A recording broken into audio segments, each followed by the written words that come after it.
It's a dangerous business going out your door. By Jetfire 2012. Chapter 2. Rainbow Dash, being far and away the fastest of the five, got there first. Drew back in shock at what she saw. An entire side of the large tree that housed Ponyfield's library had been blown out. The thick trunk curled back and charred black by the force of whatever sort of explosion had just occurred. Small bits of book paper were drifting down through the air like snowflakes, an oddly calming feature amid the signs of so much violence. Fluttershy came flapping up beside Dash, glancing just in time for a charred piece of parchment to alight on her nose. "Oh," she said softly. "Twilight, it's going to be sad to see so many books destroyed." "Twilight," Dash whispered. "Twilight!" She flew through the hole into the library, coughing at the paper dust and smoke. The force of the explosion seemed to have blown away every book in the library off its shelf. They covered the floor, lying in heaps and piles, spinning briefly in a circle. Rainbow Dash bent down to the pile right beneath her and began digging, hurling books and pieces of books in all different directions. Fluttershy, racing in through the hole, gasped. She was momentarily transfixed in shock by the sight of the destruction. "Come on!" Rainbow Dash snapped over her shoulder. "Help me!" The bare yellow Pegasus awoke from her trance and began shifting through the books beside her sky-blue compatriot. Meanwhile, the three landlocked ponies were running through the town square at top speed. Even Pinkie Pie had foregone her usual hopping gait. A blur of yellow and bright red came streaking perpendicular to their advance before pulling alongside Applejack, who was leading the way. "Applejack, where have you been? What's wrong?" Applebloom asked, panting from the exertion to keep up with the bigger, longer-legged ponies. "There's been an accident. We think Twilight might have been hurt," Applejack told her younger sister, barely sparing a glance down at her before turning her head back to the front. They were almost at the library. Sure enough, it was smoking and wounded from obvious damage. "Oh, man. The poor Golden Oaks Library, guys. I would just feel bad if anything were to destroy it!" Four ponies skidded to a halt, casting their breaths in the middle of the town square. Rarity stepped forward and lifted her head. "This time it's all came from magic. I can feel it. Oh dear, this is terrible." Applejack led the rest of the way through the door and into the chaos of the ruined library. By now, Rainbow Dash and Fluttershy had exposed a few spots of the floor, albeit by hurling books in every direction and creating bigger piles around these spots. "I haven't found Twilight yet!" Dash cried out as he entered. She put her hose to her face. "Oh my gosh. What if she's... Oh my gosh. Pie Guy!" Applejack snapped at the ear, prying. "Cool it! Let's just all calm down and act rational. We're never gonna find Twilight." It's just easy to find!" Rainbow Dash cried. "We're never gonna find Twilight if we all start running around like headless chickens. We need to act methodical-like." "If I may," Rarity stepped forward. "we clear the floor much better if we concentrate on moving the books to the edges near the shelves, and also help to stack them neatly, as opposed to tossing them on top of each other again." "Wait," Applejack said, stomping her foot into the ground. "You heard Rarity. Let's do this neatly, and we'll find Twilight in no time." Rarity, Pinkie Pie, Applejack, and Applebloom waded through the books and began to remove them from the middle of the room. Applejack and Applebloom worked together, handing it off to each other in miniature convoy. Pinkie Pie could take several books at a time due to her freakish skill at balancing on her back legs. Rarity cleared dozens of books in a sweep with her magic. Fluttershy and Rainbow Dash continued to sort through where they were, now more neatly. Slowly, the floor began to appear. A pile of books near Pinkie Pie suddenly stirred. Every pony looked up. Rainbow Dash flew over and began tearing off books, once more not caring where they landed. Suddenly, Spike's head popped up between the tattered volumes. The little dragon burst for the books around him, then rubbed his head. "Oh, what happened?" The ponies tried to hide their disappointment. "Spike, did you see what happened?" Dash demanded. "Did you see what happened to Twilight?" "Are you alright, Spike?" Fluttershy asked, landing next to him, looking him over. "It seems like a nasty bump on your head."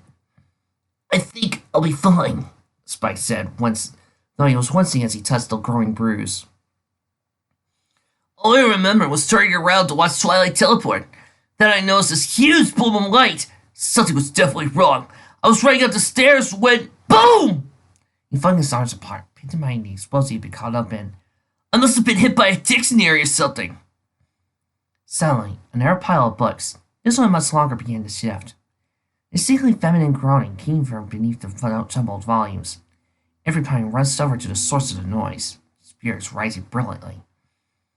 Finally, to their great relief, Twilight Sparkle rose to her feet amid the books, trembling a little but looking no worse at the first glance. Everybody rushed to her, jostling with each other to tussle her close. You're okay! Hypnotist cried, wrapping her front rows around Twilight's neck. This is awesome! Give us a scare, Sugar Cube, said Applejack. Do you feel alright? Fluttershy asked. Girls, I'm fine, Twilight said, backing away to get some space. A little shook up, but I feel okay. What happened? Pinkie Pie asked. We saw a huge explosion! I was trying to teleport back to the park, Twilight said. She began to shake out her legs one by one, making sure nothing felt wrong. Then I felt this huge surge of energy. The lubricant! Come again. Twilight, I know you're a little naive, but maybe subtly shouting out at random the lubricant, not your biggest plan. I came back here to get some teleportation lubricant. I wanted to get it for you, Rarity, to help you with your teleportation practice. I guess, she thought again. I unscrewed it to smell it, to see if it was still good. Guess I forgot to put the top back on and hold the weight before I teleported. Teleportation lubricant is a powerful conductor of magical energy, especially the specific energy used for jumping through space. I guess my teleportation energy carried through the tube. Must have been Dorma's magical energy charge. Her eyes widened. Well, in hindsight, I'm still lucky to be in one piece. Sounds scary, Apple Bloom said. Don't worry, I'm alright, Apple Bloom. All the same, it sounds like a very near thing, Rarity pointed out. Twilight, dearest, you need to bother on my account. I told you, I got no use for teleporting. But I wanted to do it, Rarity. You're my help. You're my friend, and I wanted to help. She smiled, but I guess I should have been more careful. Then she looked around the library, for the first time taking the extent of the damage. Yikes! It's going to take a lot of work to clean up this mess. But the important thing is you're all right, Rarity said. We can worry about the mess after the PowerPoint Days festivities are done. No sense in interrupting our day off. Now, come on. We can probably still get back in time for the... Oh my goodness! What's wrong? Twilight asked. Rarity backed away in shock, eyes fixed on Twilight's head. Rarity's face was severe. She glanced around the library, her eyes settling in horror on the mirror on the hanging wall. She used her magic to pick it up and float it in front of Twilight. Well, darling, see for yourself. Twilight scrutinized her reflection. Everything looked normal. Her face wasn't cut or bruised, her eyes weren't bloodshot, her horn... Ah! She cried. The tip of her horn was black. Let me see that! She yelled, using her magic to take control of the mirror herself. She muscled it closer to her face. Ow! A sharp pain shot up her horn, making her wince away from the others. She cut off her magic, and the mirror dropped to the ground and shattered. Twilight, what's wrong? Apple Bloom said, looking up at her. I thought you said you were fine. I thought I was, but my horn... It hurts, Twilight said, and the tip of it is black. The little pony's eyes widened as she stared at the tip of the laboratory unicorn's horn. What's wrong with your horn? Twilight tried to put a reassuring expression, but she couldn't keep the fear from creeping her face. I don't know. Apple Bloom turned tail and ran out the door. Apple Bloom called after her, running to the door, yelling through the square. Apple Bloom, get back here! She's probably just scared, said Twilight. Well, shouldn't she be? Fluttershy said, not suddenly quite scared herself. You have no idea what's wrong with your horn, Twilight? Twilight Sparkle shook her head. No, I've never seen anything like this before. She wasn't being quite honest. She had a small idea of what could be wrong with her horn, saw no reason to alarm any of her friends just yet. Or to start panicking myself, she thought. Could be a bruise. Even though the horns were hard, it didn't bruise. But I'll bet it's in one of these books around here. If we could just clean the library up and organize all the books and sort out the ones about illnesses and diseases, I'm sure we could find at least one book that'll tell us what we need to know. She swung her head back around to the mess before her. Now, you've already started piling the books around the end, but we have to go through and pick out all the medical and magical books and separate them out. Then, we'll put the rest of the books together. Ow! She winced. She began to lift some of the books off the floor with her magic. Another sharp pain in her horn caused her to break out the spell and drop them again. Darling, don't strain yourself, Verity said. Whatever's happened to you is clearly being made worse when you use your magic. Just sit back and take it easy. We'll handle the cleanup. I agree with Rarity, Applejack said. No need to make whatever's wrong with you worse. Well, Twilight hesitated. Okay. Not bad, Rarity said, looking at the other ponies. Let's organize ourselves. Applejack, you go to that section. She looked to her left. And Piggy Pie, you go with her. The two of you go work together. Maybe Das, you and Featherside go straight ahead. The two of you will also work together. I'll move to the right. My magic can do the work of two ponies. Now, stop, let's hurry. She caught her hooves together.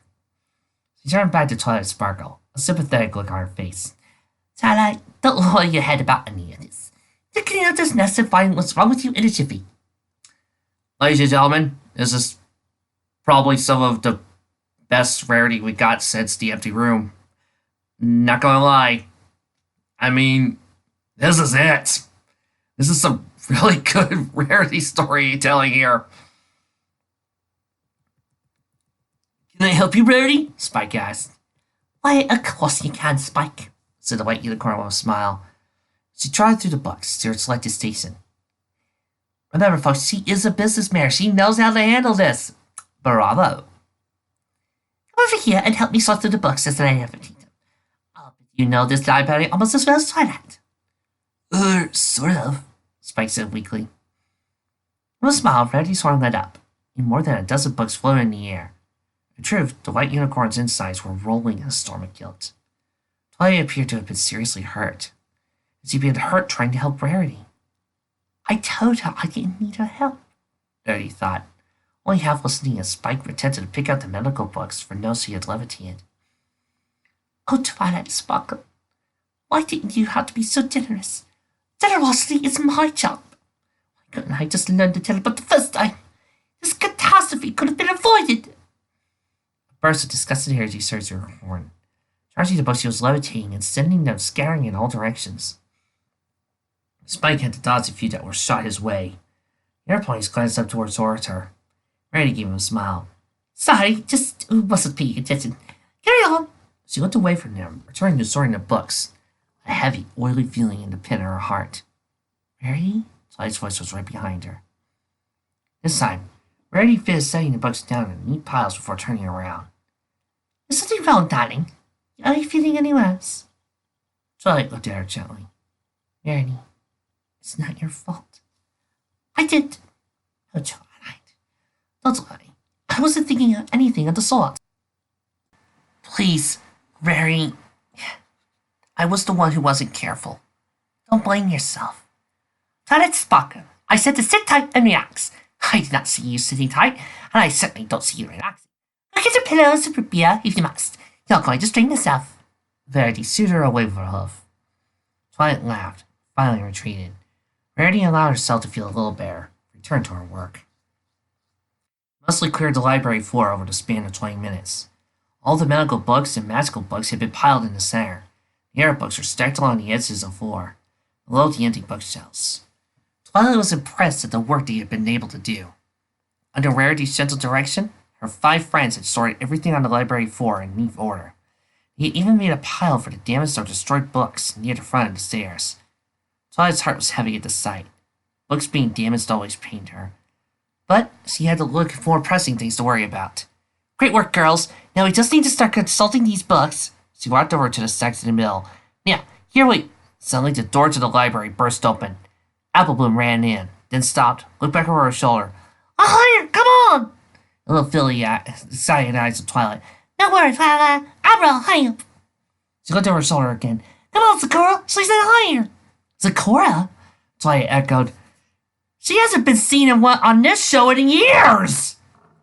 As if on cue, Zecora the zebra crossed the threshold of the library.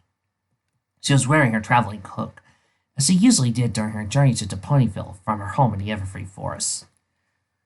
The hood was thrown back, though, making her black and white striped neck and head clearly visible, along with the black and white mane that she kept high in a mohawk.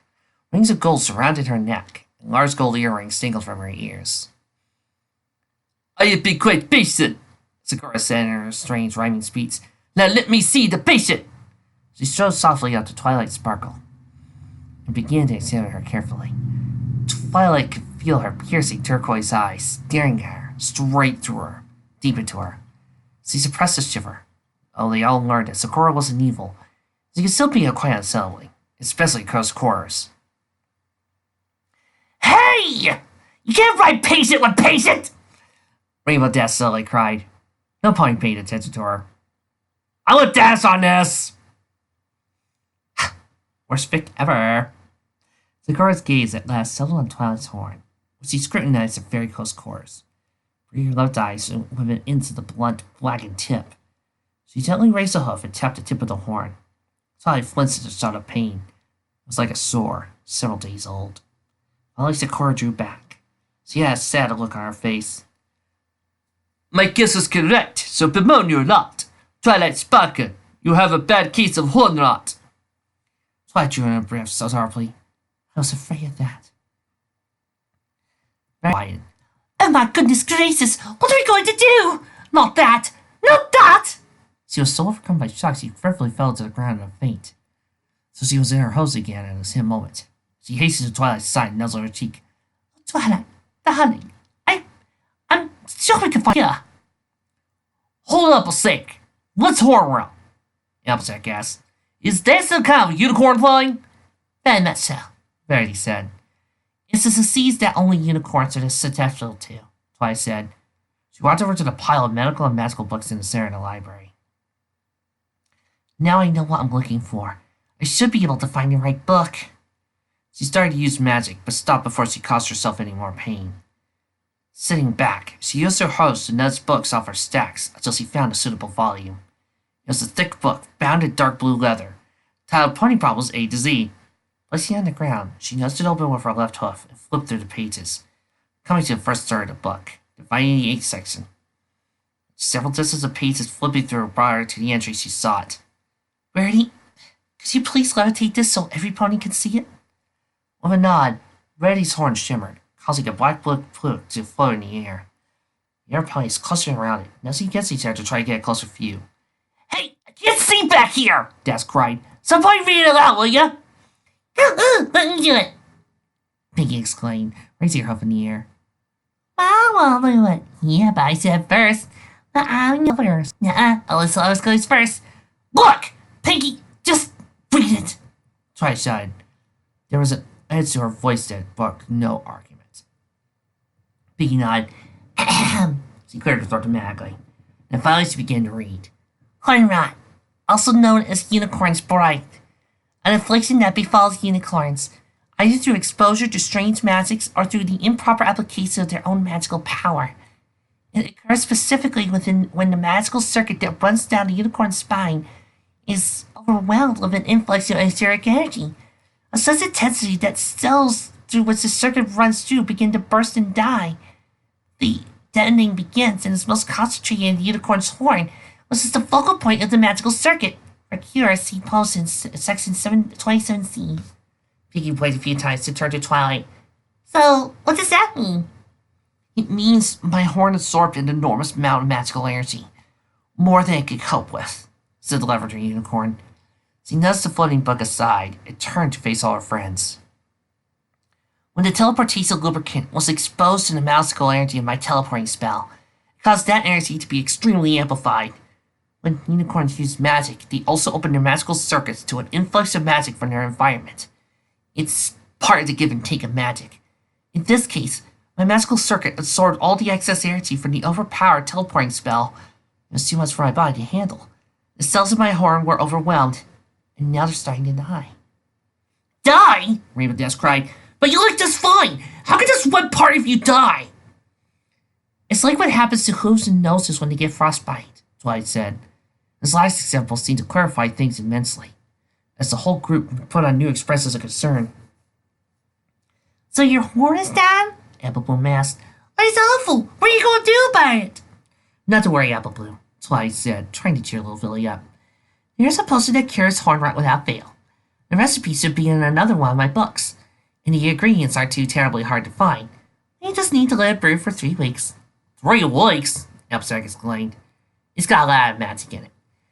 And it needs all the time to draw in enough energy.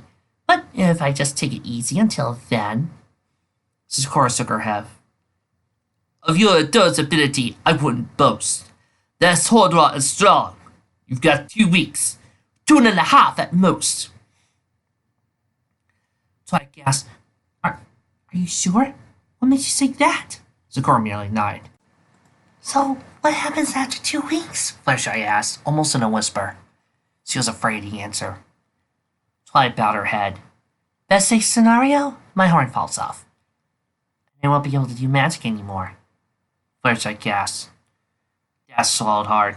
And worst case scenario? Twilight averted her gaze. In fact, she turned her whole body and refused to look out. She was fighting hard to keep from showing her own fear. Fluttershy squeaked and closed her eyes tightly. No! No! Dash landed and stomped her hoof on the ground. I don't believe there's no faster cure! There's gotta be! There has to be! Yeah. There's gotta be something we can do, Apple Bloom said. Twilight can't! She just can't! The yellow pony was on the verge of tears. Applejack sidled up to her sister and leaned into her. There is, in fact, a faster track, Zecora said. What is it? The zebra didn't answer immediately. As he broke away from the assembled ponies, began to wander the edges of the library, peering through the stacks of books piled next to her. She stopped at one stack and reached into it, plucking out a green book with her teeth, flinging it into the air. It came to a stop on the floor next to the ponies. Twilight saw it was the same book, Supernaturals, to help the cure for the potion junk that afflicted him in their first meeting with Zecora.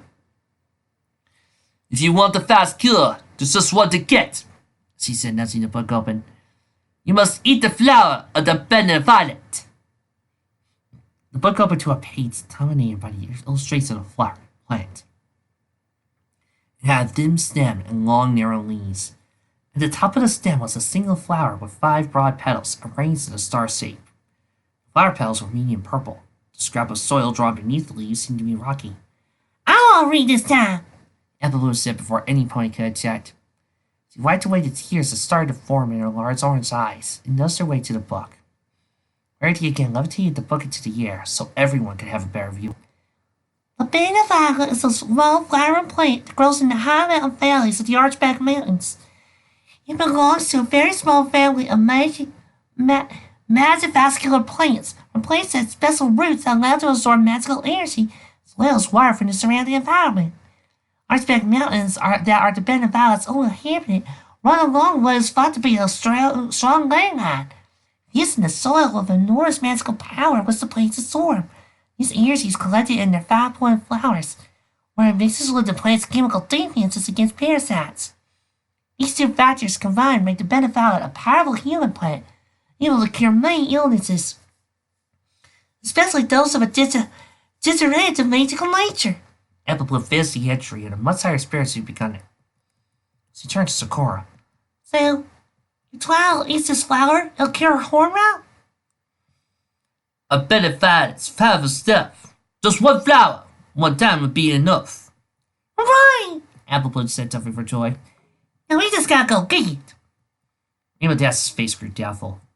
That might be a problem. What problem? Pinkie Pie said. It seems open and shut just like a book. Well, the Sky Blue Pegasus began slowly. Do any of you ponies know where the Archback Mountains are? Do you? Twilight asked. How far away are they? Fluttershy asked. Dash flapped her wings as he was airborne again, gliding to the door of the library. Come with me, she said with a turn towards him. He followed her back through Ponyville, through a small crowd that had gathered along the damaged library. Stares and whispers ran through the assembled ponies as the 6 fillies came out. Mares! The gossip intensified when the onlookers saw Zecora. Twilight Sparkle and her friends were able to pass through them without such suffering. Picked up a small entourage that followed them to the outskirts of the town. They saw soon where Dash was leading them, The north entrance of Ponyfield, moored by a small raised platform, was the town balloon. It was decorated with banners and streamers, in anticipation of its participation in that night's fireworks display. Now, however, it was empty. Dash ushered her friends towards it. "We're going up, come on!" "Where's I? Could you fly up on your own with Dash?" Twilight asked. "That way, there'll be enough room for Zecora and Apple Bloom." The non-flying ponies got into the balloon's basket, shut the door, and started to burn her. Untying the tether, they rose slowly into the air, flanked on either side by Fluttershy and Rainbow Dash. They followed Dash's lead, going as high as he was going, until they were far above Ponyville, chilled by the cold air and upper attitude. Ponyville was a brilliant patchwork of houses beneath them. To the southwest, they could see the rolling hills and neatly arranged apple trees of the Apple family's farm. Dead west was the dense green curtain of the evergreen forest, drawn like a blanket over the surrounding terrain. The forest stretched for miles and miles until it ran against the base of a large range of mountains, spiking higher and higher to the sky as they stretched away to the north and south. "Okay," Dash said. "We're high enough. You'll be able to see it from here." "So what?" Applejack called to her. "Are those the Archback Mountains?" She pointed a hoof at the mountain range in front of them. "Sucks, Rainbow. That'll be your easy trip. I don't know why you—" "No," Dash said. "Those are the Dragonbridge Mountains." She pointed her hoof in front of her. "Those are the Archback Mountains." The ponies assembled in the balloon tried to follow her hoof. She was pointing slightly up, past the mountains that took up so much of her view. Twilight increased the heat of the burner, causing the balloon to go slightly higher. They rose up. And there, past the Dragonbridge Mountains, they could see them. Barely see them. They were a ragged haze far in the distance. A purple shadow at the farthest range of sight. A long line of mountains stretched away, almost parallel to the Dragonbridge Mountains. "Those are the Archback Mountains!" Rarity exclaimed. "Yep," Dash said. "That's outside the borders of Equestria," Twilight Sparkle said. "Yep," said Rainbow Dash. And tomorrow begins your greatest adventure.